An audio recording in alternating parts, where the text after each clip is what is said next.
Paris, the city of love getting anti sex bed to prevent the sexual activities between athletes in the upcoming Olympics. जी हाँ, आखिर क्या है मामला, जानेंगे इस बारे में पूरी खबर।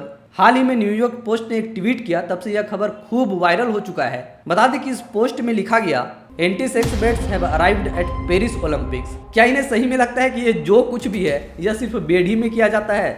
फिर तो उन्हें बाथरूम भी और अन्य चीज़ें भी हटानी पड़ेगी।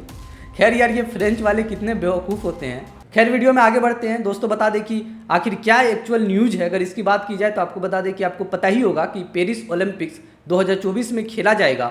इस दौरान एक नया टर्म आया, एंटी सेक्स बेड्स का।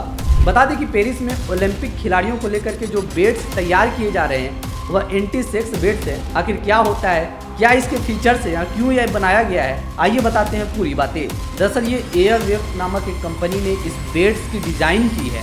इसकी खास बात यह है कि इसमें कोई पलाई नहीं बल्कि कार्डबोर्ड यूज किया गया है, जो कि बड़े ही लाइट किस्म की है। इस कार्डबोर्ड में महज एक ही व्यक्ति सो सकता है, यानी कि दो व्यक्ति इस कार्डबोर्ड में नहीं सो सकते हैं।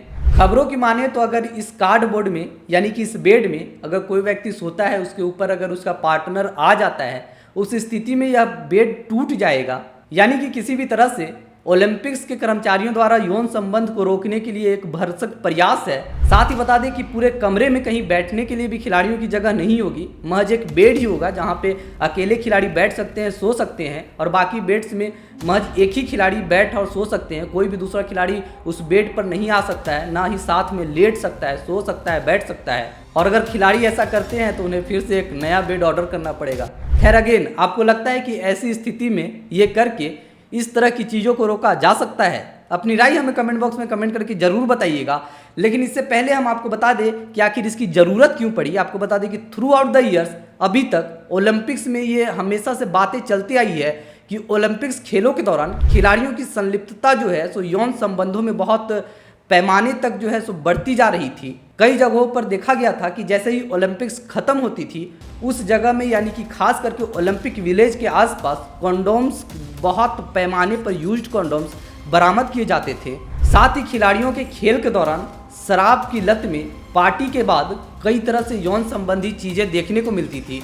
ये महज कहने वाली बातें नहीं है, कई खिलाड़ियों ने इस बारे में मीडिया के पास आकर के बातें की है। आपको बता दें कि 2012 ओलंपिक्स जो कि लंदन में खेला गया था, इस दौरान एक खिलाड़ी ने अपने नाम न छापने की शर्त पर मिरर को बताया था, द मिरर एक न्यूज एजेंसी है, उसे बताया था कि उस दौरान उस खिलाड़ी ने 2 महिलाओं के साथ यौन संबंध किया था। इसके साथ ही यूएस का एक खिलाड़ी जो कि तब का गोल्ड मेडलिस्ट भी था, इस खिलाड़ी ने द मिरर को ही बताया था कि जब वह खेल रहा था उस दौरान उसने कई खिलाड़ियों को देखा था कि 2 बिल्डिंगों के बीच में खुले में यौन संबंध बनाते हुए, साथ ही घास के पास और कई ऐसी जगहों पर उन्होंने 2 खिलाड़ियों के यौन संबंध बनते हुए देखे थे। ऐसे में चूंकि बहुत बातें चली ओलंपिक्स के दौरान खिलाड़ियों के बीच यौन संबंध को लेकर के, इसीलिए एक प्रयास ओलंपिक्स के कर्मचारियों द्वारा किया गया है, जहां यह सुनिश्चित की जा रही है कि कुछ ऐसे पैमाने को सेट किया जाए जिससे ज़्यादा से ज़्यादा यौन संबंध को रोका जा सके। ऐसे आपकी क्या राय है, इन सब चीज़ों को ला करके